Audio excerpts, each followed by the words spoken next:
Alright, this video is going to be how to make a valance out of these crib bumpers that you get with the baby crib bedding. It's pretty well known that these are unsafe for babies because they're so thick baby can suffocate. So I've been wanting to reuse them in some way. So I'm going to make valances out of them.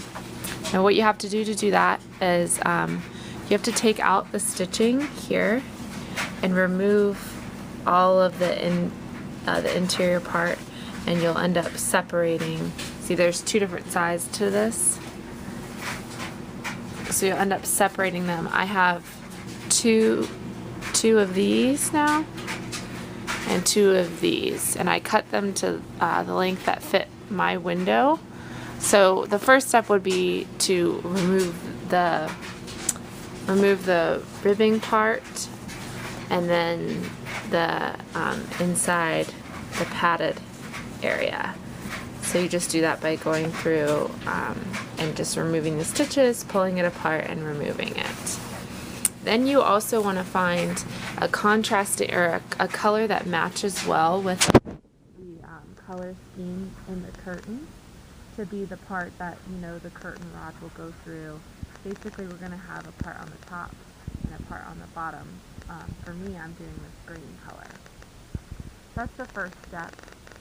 And then next would be to cut some green in the same length as this. We're going to do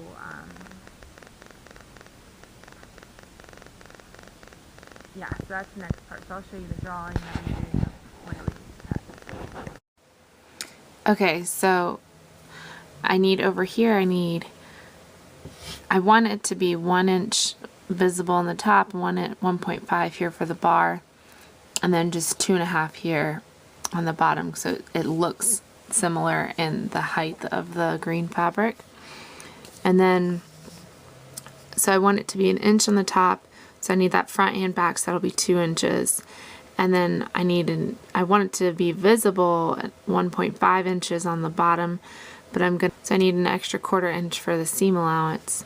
So that's 1.75 each side, so times that by 2, it's 3.5. So to add those together, it's 5.5 inches in height that I need to cut these. So I'm going to be cutting the strips, and it's the same for the bottom, 5.5 inches. So I'm going to be cutting these strips of green fabric to be 52 inches long, the length of my fabric, and then 5.5 inches in height.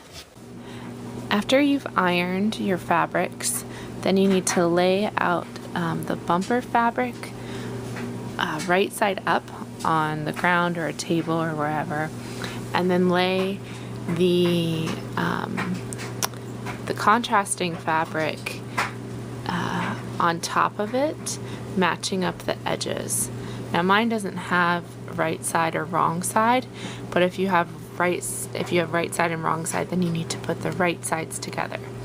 So then we're gonna just pin it along here, just a few pins to keep it in place, and then we're just gonna straight stitch with a fourth inch seam allowance here. So then when we flip like that, they will be sewn together with no seams. Here we have it pinned, and now we're going to straight stitch with a 1/4 inch seam allowance. So you can see when we stitched here and we flip up, then it looks nice and neat there. So we're going to do the same thing to the bottom half. Okay, so we've pinned the bottom half, and now we're going to straight stitch. The next step is to lay it all out on your ironing board and flatten out the sides. So unfold them and flatten them out, and then we are going to take our iron to it, and we're just gonna iron it nice and straight. Now this is how it should look when it's ironed. It's nice and flat, just a nice straight seam here.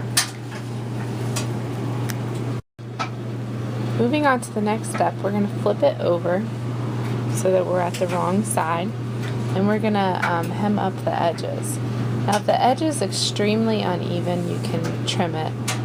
I might trim this here, but it's not terribly uneven. But if you have one that's like an inch longer or whatever, go ahead and trim it even.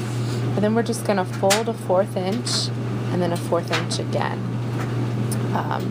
So that's what I'm going to just fold a 1/4 inch, iron it, and fold another 1/4 inch and iron it. So here it's folded a 1/4 inch and then ironed, and then folded another 1/4 inch and ironed. You can pin this here now if you like, or just go ahead and do the straight stitch, and then do the straight stitch close to the inside edge. And here we've got it stitched, and we're just going to do the same thing to the other side.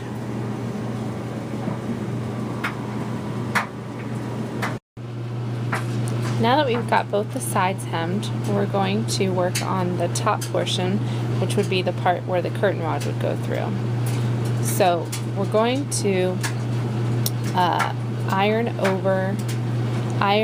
flip this and iron it a 1/4 inch, and then we'll end up bringing it up here, pin it right below this seam line, because this seam will give us a good guidance of where to pin it evenly throughout the whole thing. So that's what we'll do now. So we have it stitched, and now we're going to iron it straight along the edge here, and then we will, so you can see, this is what it'll look like as it's ironed. We have that sharp edge in the top, and then we will sew 1 inch from the edge for the top, and then that allows, like, you know, the rest of it, which is over probably like an inch and a half, about an inch and a half left for the curtain rod. So we just do a straight stitch at 1 inch from the edge all the way across. So there's what the top looks like. Got our decorative part, and then this is for the curtain rod. And so the last thing we need to do is do the bottom. Now for the bottom, we're just going to do it like we first did for the top, which is we're going to fold it and iron it over a 1/4 inch, and then we're going to fold it and pin it right below the stitch line here, and then we'll straight stitch all the way across. Alright, we've got our bottom sewn and we've ironed it, and there is our valance. So you can sew the bottom shut if you'd like, but I just don't think it's absolutely necessary, so I'm not going to, but you're more than welcome to if you want to. And yeah, let's go ahead and see what these look like with a curtain rod and up in my son's room.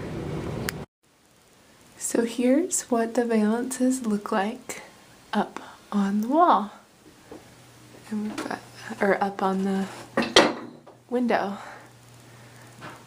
So you can see how they turned out. They look so nice. They make my son's room look so much better. I don't have a whole lot of decorations on the wall, so this is what the valances look like when they're finished. So I hope you liked this video, and have fun making the valances.